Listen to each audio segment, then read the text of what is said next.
If you feel like your money disappears faster than ever, your bills keep on growing, or your budget simply doesn't seem to work anymore, well, you're in the right place. Because today, we're talking about how to do a budget reset. This is something I recommend to clients all the time. Why? Because life changes, expenses change, and our old financial habits sometimes we outgrow. Welcome back to the channel. I'm Joe, a licensed certified public accountant with over 15 years experience in corporate and public accounting. I have an extensive background in accounting, audit, and taxes, and I'm all about helping you take control of your money by living smarter. Be sure to subscribe to the YouTube channel and turn on all notifications. And check out our blog site where we post every Monday, Wednesday, and Friday. The good news is that a budget reset does not have to be complicated. By the end of this video, you will know how to review your finances, how to cut unnecessary spending, how to build a realistic budget, how to start saving money again, and how to reduce financial stress. Let's jump into it. Let's start with, why do people need a budget reset? One of the biggest misconceptions about a budgeting is that once you make a budget, you're done forever. And that's simply not true. Your financial life changes constantly. Maybe your rent got increased, maybe grocery prices went up, which we're looking at today in today's inflationary market. Maybe you changed jobs, whether your salary went up or maybe you took a job cut because of benefits. Maybe you just had a newborn child, or maybe you're taking on someone else's child. Maybe your debt increased. Maybe you had to spend something and you went into a little bit more financial debt than what you thought. Or maybe you just realized your spending habits just got out of control. A budget reset can really help you to stop running on autopilot. It gives you a chance to pause, review your finances, and create a plan that actually works for your current situation. The biggest takeaway from here is that once you set a budget, it's not set in stone. Your life is always changing, things are always moving, and things are always changing. So that's one of the biggest reasons why you need to budget reset, is because you never know where you're going to be in life. So let's talk about what we're going to do first, which is review your current finances. The first thing you're going to want to do is figure out where your money is going. This part can feel a little bit uncomfortable, but it's extremely important. So what you're going to do is you're going to grab your bank statement. I would say at least the last 3 to 6 months. Credit card statements, you're also going to want to grab the last 3 to 6 months. You're going to want to pull out your monthly bills to see what bills need to be paid on a monthly basis and what's coming out where.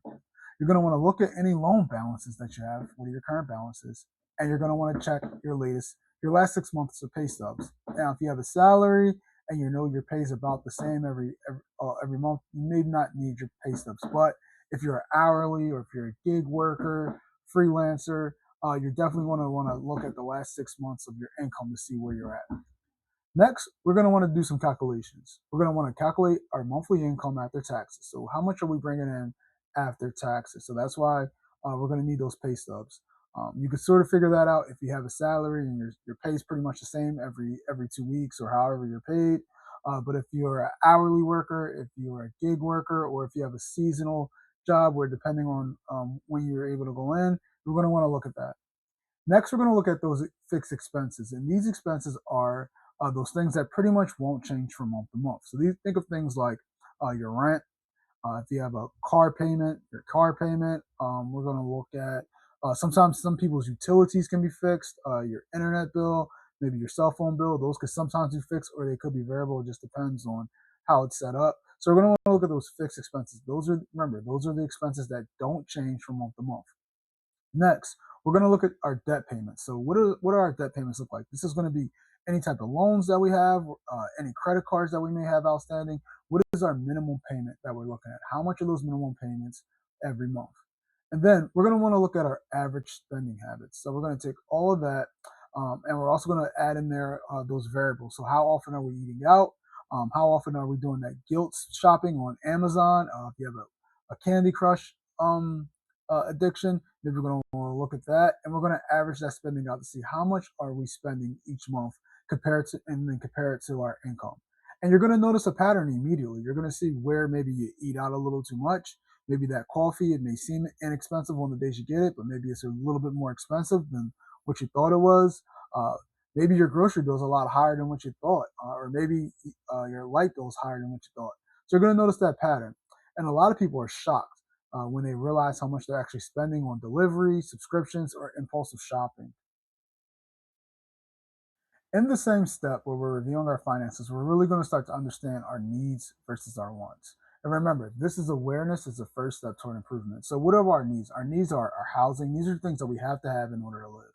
We can't go without it. And that's going to be housing, utilities, groceries, insurance. Those are those things that we're looking at. And we're going to sort of categorize what are our needs. And then we're going to also look at our wants. What are our wants? Those are things that we can live without, but they make life just that much more better.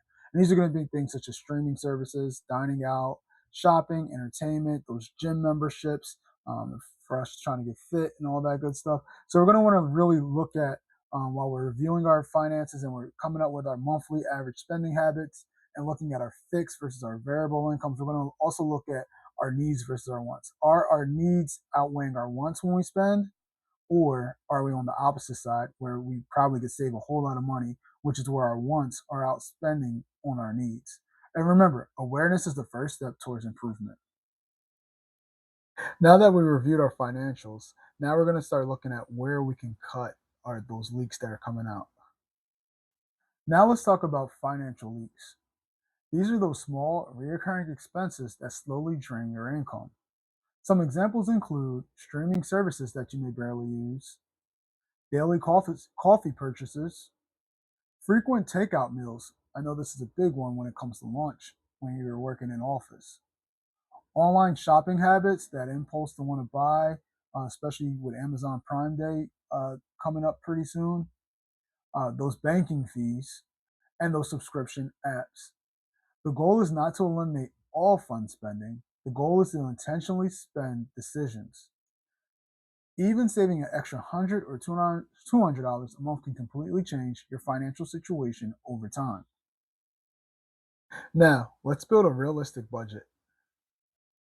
One reason many budgets fail is because they're too strict. People create unrealistic expectations and eventually give up. Your budget should include bills, savings, debt payments, emergency funds, and even entertainment spending. I often recommend starting with the 50-30-20 rule. That means 50% towards needs, 30% towards wants, 20% towards savings and debt. But remember, every financial situation is different. The best budget is the one you can stick to consistently and follow. All right, let's shift gears to talk about starting an emergency fund. Unexpected expenses are one of the biggest reasons people fall into debt. That is why emergency fund savings matters. Start small if you need to. Even saving $10 a week, $20 per paycheck, or extra cash from reduced spending can slowly build financial security. Your first goal should be between $500 and $1,000. And if that's too much, it's okay to start with your first goal if you want it to be between $100 and $200. Remember, this is personal for you. So whatever is best for you to meet your goals is what you want to do. Eventually, you're going to try to build to 3 to 6 months of expenses. Emergency funds can help to reduce stress and prevent dependency on credit card debt, which leads us into further debt and further anxiety. Let's talk about creating a debt plan. That can feel overwhelming, especially with high interest rates, but having a strategy can make a huge difference. Two common methods are the snowball method, where you pay off the smallest balance first. This one helps keep momentum going and it really helps with focusing on just paying off the debt, or the debt avalanche method, where you focus on the highest interest rate first. Both methods work. The key is consistency. And most importantly, trying to avoid new unnecessary debt while paying existing balances down. Budgeting isn't about punishment. It also isn't about never enjoying life again. But what budgeting does do is help to create control and reduce your stress. A lot of us, a lot of people were never taught financial management growing up. So if budgeting feels hard, you're not alone. The important thing is building better habits over time. Financial progress happens gradually. Small, consistent improvements matter more than perfection. If your finances felt overwhelming lately, a budget reset may be exactly what you need. Remember, you want to review your finances honestly. Be honest with yourself. It's the only way it's going to work. Cut any unnecessary spending. Remember, we're going to review what our total spending is, and we're going to look at what our needs versus our wants are, and cut what's not uh, a need.